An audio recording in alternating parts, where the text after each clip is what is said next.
Prieto, és un metge de la casa. Ell ha treballat com a metge de família aquí en un centre de l'ICS. Ha estat treballant molt en temes de l'àrea de recerca musculoesquelètic i això va portar a plantejar-se al marxar fora i actualment, a més de ser el coordinador científic de CIDIAP, està treballant amb el Centre Bodnar de la Universitat d'Oxford, també treballant en aquesta línia de recerca que ell ja des d'aquí anava començant a treballar. A més, ell també lidera un grup de recerca de l'Idiap Jordigol en aquesta àrea de recerca i jo crec que ell, des de la perspectiva també més internacional que té treballant fora d'Anglaterra, jo crec que ens pot parlar molt bé del que és el potencial de les bases de dades en general i sobretot del CIDIAP, que ell la coneix molt bé i que ha ajudat a que anés creixent fortament. Per tant, Dani, moltes gràcies i esperem la teva presentació. Gràcies, Nori. Perdona, ell parlarà durant uns minuts i després deixarem una petita estona perquè pugui haver una mica de diàleg abans de la segona taula. Moltes gràcies. Jo no vull dir una paraula més sense agrair en primer lloc tota la gent tant de l'ICS com de l'Idiap Jordigol que han fet possible la creació i la supervivència del CIDIAP. Vull dir-vos que jo, com a coordinador científic del CIDIAP, passejo les dades per Europa amb un orgull immens i ara deixo de banda el romanticisme i entrem a fer una mica de ciència. Jo soc convençut que les dades del CIDIAP tenen el potencial de beneficiar tots els que estem a la sala i us parlaré de 4 apartats en la meva xerrada. Parlaré d'una perspectiva personal amb una molt breu introducció històrica, que és una visió molt personal de la història del CIDIAP. Xerraré del que és la perspectiva de la potencialitat de les bases de dades del CIDIAP per assegurar l'eficàcia i la seguretat de l'atenció als pacients. Us parlaré una mica de la visió que jo tinc del CIDIAP des del punt de vista del sistema de salut i donaré un exemple concret de com es poden utilitzar aquestes dades per avaluar costos i la cronologia de diverses patologies. I per últim, faré una mica de perspectiva de futur amb les oportunitats que CIDIAP té possibilitats d'obrir en els propers anys. Fent un repàs històric molt ràpid del CIDIAP, el 2010, i només fa 3 anys i escaig d'això, va donar una conjunció d'astres. Va aparèixer l'experiència en cohorts i la DCCAP a Girona amb el grup liderat pel Rafael Ramos. Hi havia l'experiència del maneig i la interpretació de les dades de CAP que tenia la gent del CISAT, aquí a l'Institut Català de la Salut, l'experiència en gestió i creació de coneixement i de recerca en atenció primària que hi havia a l'Idiap Jordigol i, per què no dir-ho, jo acabava d'acabar el meu doctorat utilitzant dades de GPRD i aportava una mica de coneixement del que són les bases de dades estrangeres. Només 3-4 anys després, perdoneu si exploto una mica el meu fill, però les idees positives. Jo crec que el CIDIAP ens ha aportat un gran reconeixement. Com us deia fa un segon, fem xerrades com a convidats a simposis i congressos, tant jo com el Leo fa poc va anar a GPRD mateix a explicar com fem el quality check de les dades del CIDIAP i jo tot el feedback que he rebut fins ara ha sigut sempre positiu. I òbviament el CIDIAP ens ha obert també moltes portes a col·laboracions europees. A nivell de publicacions, que és una cosa molt objectiva i el meu romanticisme no hi juga cap rol, per tant, només en l'àrea de musculoesquelètic, que és la que jo treballo més a fons, les dades del CIDIAP acumulen en aquests 3 anys un factor d'impacte de quasi 55 punts i tenim 7 publicacions en revistes de primer estil. En definitiva, jo crec que el CIDIAP ens obre portes pel futur i que no hi hem de tenir por i que si treballem com estem fent anirà molt bé. Des de la perspectiva dels pacients, jo he fet una mini exploració de quin significat tenen les dades locals per la seguretat i l'eficàcia de les intervencions en l'assistència sanitària als nostres pacients. Bàsicament, la primera pregunta que jo em preguntava preparant aquesta xerrada era: ens calen realment dades locals? És tan important això? En un món on sempre parlem de guies de pràctica clínica que en principi s'haurien de basar en revisions sistemàtiques i assajos clínics, amb les dades tipus CIDIAP, el màxim que assolirem seran estudis de cas control o de cohorts. I per tant, algú que sigui molt amic de la medicina basada en l'evidència podria tindre dubtes, jo ho soc. En una xerrada que vaig anar, que feia el president de l'INAH, que seria com el Carlos III de Londres, el passat octubre, es veia aquesta frase que jo crec que és molt inspiradora, que diu: necessito aprovació de comitès ètics i de més per donar un medicament a la meitat dels meus pacients, però no necessito cap aprovació per donar-li a tots. Jo crec que això ens fa pensar que realment els pacients que recluten els assajos clínics segurament són diferents dels pacients que tenim a les nostres consultes. I seguint aquesta reflexió,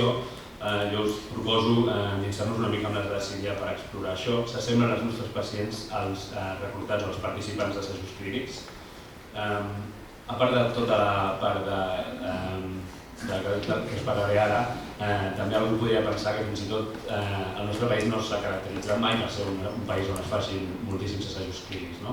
I fins i tot el background genètic dels pacients participants en els assajos clínics poden ser diferents dels nostres i per tant els medicaments podrien tindre efectes diferents.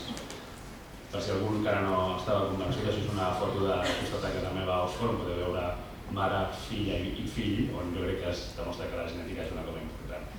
En tot cas, amb l'exploració que jo he fet en CIDIAP,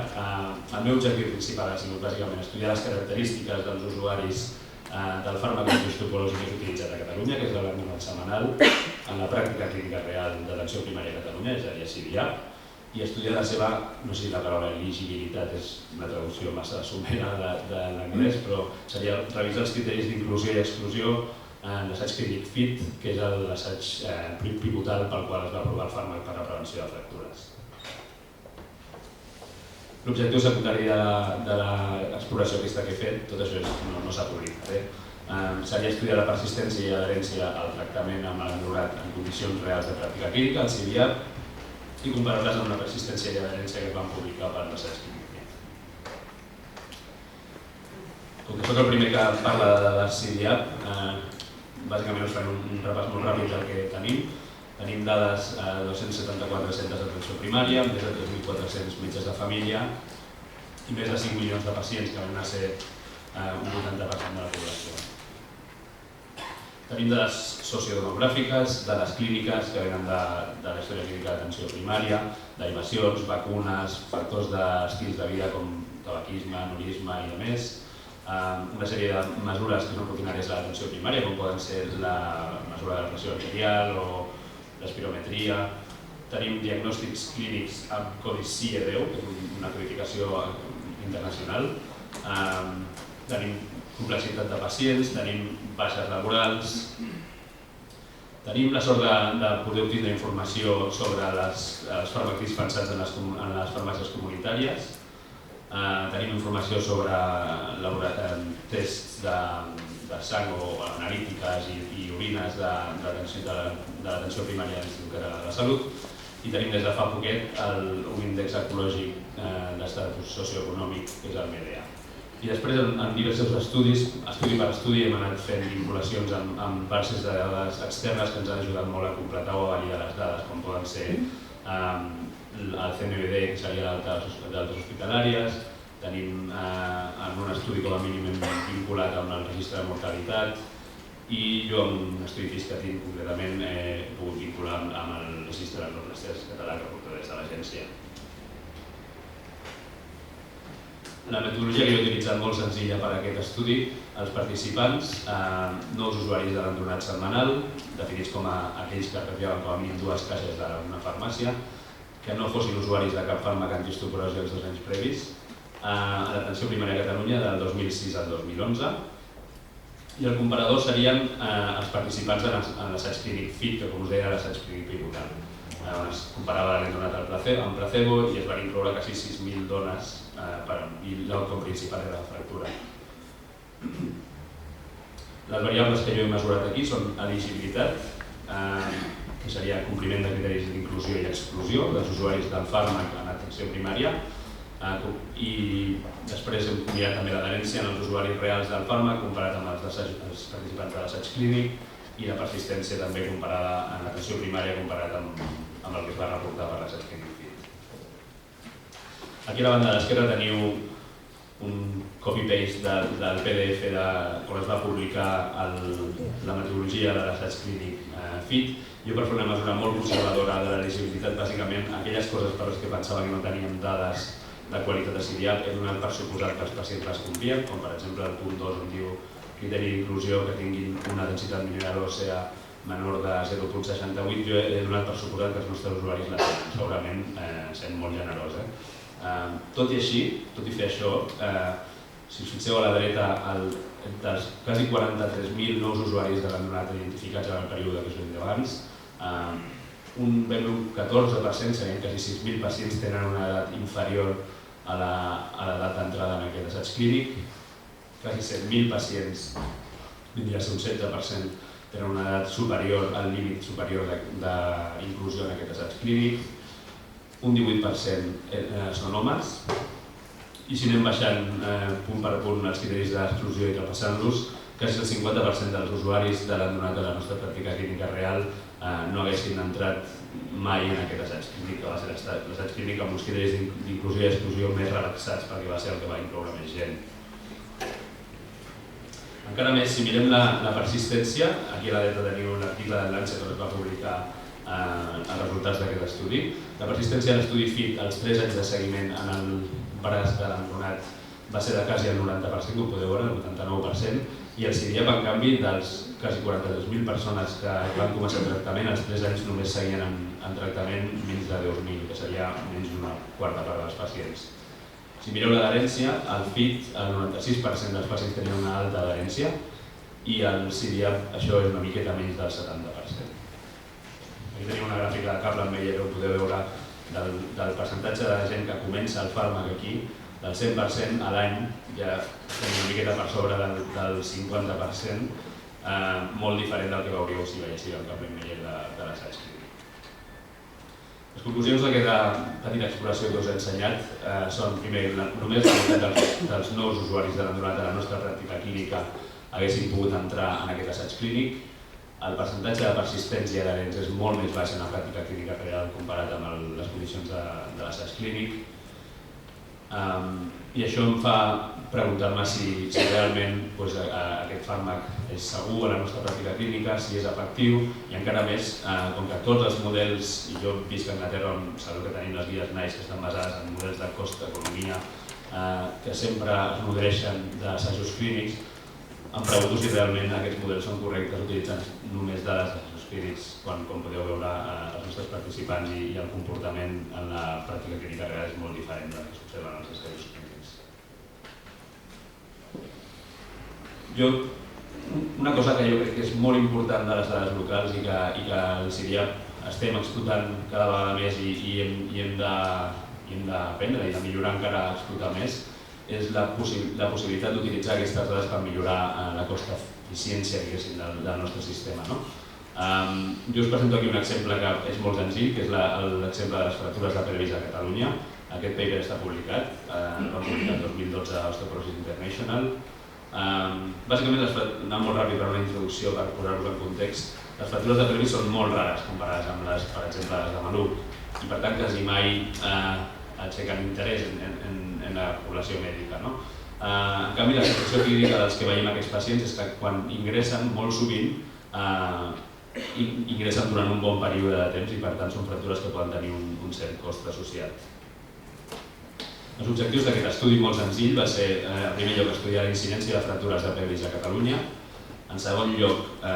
mitjançant una vinculació amb el CMBD d'altres hospitalàries, determinar l'estada hospitalària mitjana en els pacients que van ingressar, i el tercer punt seria calcular la mortalitat associada amb aquestes fractures.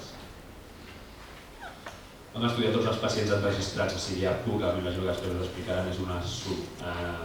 subpoblació del CIDIAP, que tinguéssim una edat de més de 40 anys a inicis del 2007, vam vincular les dades al CMBD i vam seguir els pacients durant 3 anys fins al final de 2009. Vam incloure més de 1,1 milions de pacients, vam observar quasi 1.400 fractures de pelvis, la taxa de fractura, com ja sabia, més baixeta, de 4,4 per 10.000 persones any, i aquí en vermell us he remarcat que entre els pacients que ingressaven l'estada mitjana i el rang interquartil era de 9 dies i de 5 a 16. Si us imagineu el que costa cada dia d'ingrés hospitalari, jo crec que ens podem fer una idea de que realment la fractura de pelvis és una fractura amb el cost associat. Aquí he posat una gràfica simplement perquè veieu quins són els pacients que tenen més fractures. A partir dels 70 anys és quan la cosa realment es dispara, sempre en dones més que en homes. I una altra cosa, la mortalitat. El 9,3% dels pacients que patien una fractura de pelvis a l'any estaven morts. Si penseu que això és simplement un efecte d'edat i gènere, us he posat aquí una gràfica on comparàvem fractures de pacients que patien una fractura de pelvis, homes en blau, dones en vermell, i controls aparellats per edat i gènere que no tenien fractura de pelvis per veure la diferència en mortalitat. Per últim, això és una mica una amalgama de coses. Jo crec que el CIDIAP obre tantes oportunitats que és molt difícil posar-les totes juntes en 3 minuts que trigaré més amb la meva xerrada. Jo aniré repassant 3 puntets, bàsicament. Quins avantatges i inconvenients tenen les bases de dades comparades amb estudis de cohorts, quines són les possibilitats de col·laboracions i després us parlaré una mica de dades de farmacovigilància i l'avantatge d'aquest tipus de dades per a aquest estudi. Quan comparem les bases de dades amb estudis de cohorts, i això és quasi una discussió filosòfica, perquè hi ha gent que prefereix fer una cosa o l'altra, jo crec que totes dues són coses que es complementen perfectament. Les bases de dades de història clínica informatitzada, recollides per tant en la pràctica clínica rutinària, tenen una sèrie d'avantatges, que jo crec que bàsicament són una reducció del biaix de memòria, una molt alta representativitat, bàsicament perquè les dades es recullen a la pràctica clínica, un cost molt més reduït que qualsevol estudi de cohorts o de cas control i la possibilitat de tenir un gran tamany mostral. En canvi, si voleu posar-vos des de l'altra banda, els estudis de cohorts de cas control tenen la possibilitat de fer un seguiment prospectiu, tenen una validació individual de cada element d'interès si us interessa, i com que és un disseny ad hoc per respondre una pregunta de recerca, sol disposar d'informació més detallada. El que cap estudi de cohorts, jo crec, guanya a les bases de dades és en representativitat. Aquí teniu 2 exemples. A l'esquerra és una gràfica d'en GPRD, que seria la primera base de dades d'atenció primària i una de les més famoses, on podeu veure com la distribució d'edat i gènere a GPRD és molt semblant, molt solapada amb la distribució d'edat i gènere al cens poblacional del Regne Unit.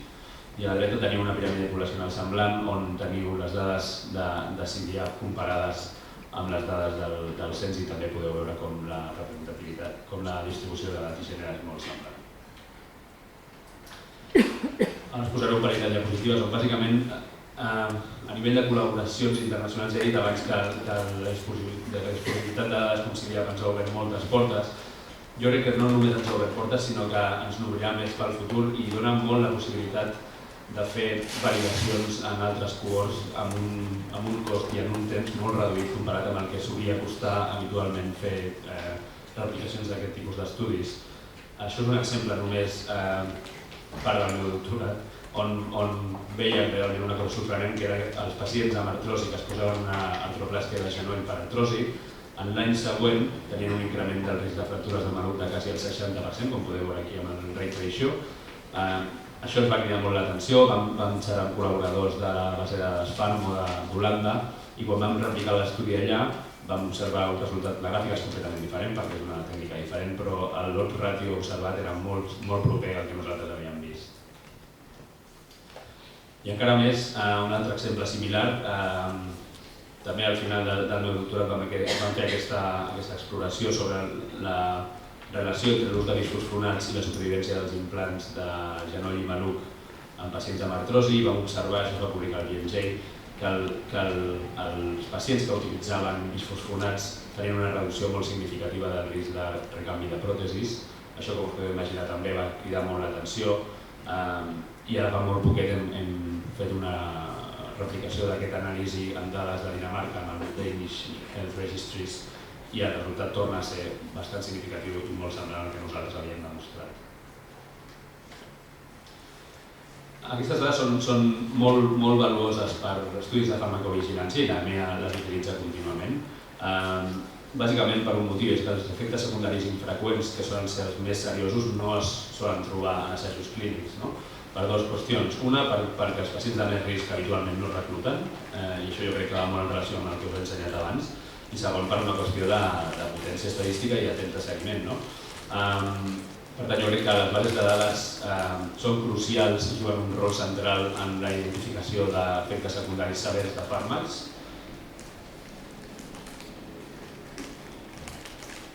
I encara més, en estudis que no són tant de farmacovigilància o farmacoseguretat, sinó d'estudi de nova indicació de medicaments, com el que us he explicat abans, aquestes dades poden competir en alguns escenaris amb assajos clínics. I jo crec que l'escenari principal és quan els assajos clínics no són possibles. Això és una d'aquestes revisions sistemàtiques que es solen publicar cap al Nadal del BMJ, que ens solen tenir una mica de conya. Aquí es revisava l'evidència per l'ús de paracaigudes per previndre lesions i mort quan algú salta des d'un avió. Com us podeu imaginar, el número d'assajos clínics que van trobar a base de 0, i llavors les conclusions en la caixeta aquesta petita que sempre posen a BMJ de guapins estudiats diuen les bases per l'ús de paracaigudes és purament observacional, i fins i tot hi ha una columna que a mi em sembla molt divertida on parlen de la medicalització de la caiguda lliure, intentant donar a entendre que estem fent alguna cosa que potser no hauríem de fer. Tornant una mica a la farmacovigilància, aquí tenim una mica la gràfica dels fàrmacs més utilitzats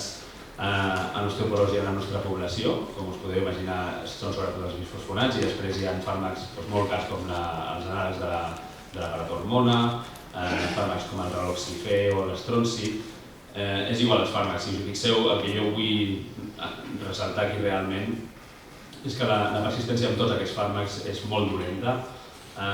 i que torno a fer la reflexió de si realment podem pensar que aquests tractaments són cost-efectius quan realment en els assajos clínics el que s'ha vist és que la gent que pren menys d'un 80% de les dosis rarament reben cap mena de benefici. Encara més que des del punt de vista de seguretat, per exemple, amb els anàlegs de la PTH, els anàlegs de la PTH no es poden donar més de 2 anys perquè s'han vist estudis en rates i en animals que poden incrementar el risc de sarcomes ossis, i en canvi aquí podem veure com sempre hi ha un punt de pacients que no sabem si se'l prenen o no, però que com a mínim segueixen consumint el medicament d'interès. Vaig acabant. Jo crec que el CIDIAP té un potencial benefici pels nostres pacients, aportant dades locals molt representatives de la nostra població i en l'àmbit de la farmacoseguretat i la farmacovigilància. Pels nostres investigadors i per la ciència nacional obre moltíssimes portes i obre portes de col·laboracions europees i internacionals. Pel sistema de salut jo crec que el CIDIAP és una font de dades incommensurable per l'estudi de costos en la vida real, en la pràctica clínica real, i de cara al futur jo crec que CIDIAP assegura estudis ràpids i de qualitat i dona la possibilitat de replicar anàlisis interessants en poc temps i en poc cost. Amb això acabo. Aprofito per convidar-vos a vindre a fer pànting al riu dos Fols si no ho heu fet mai. Jo crec que és un exercici de treball en equip que s'assembla molt al que fem al CIDIAP. Moltes gràcies.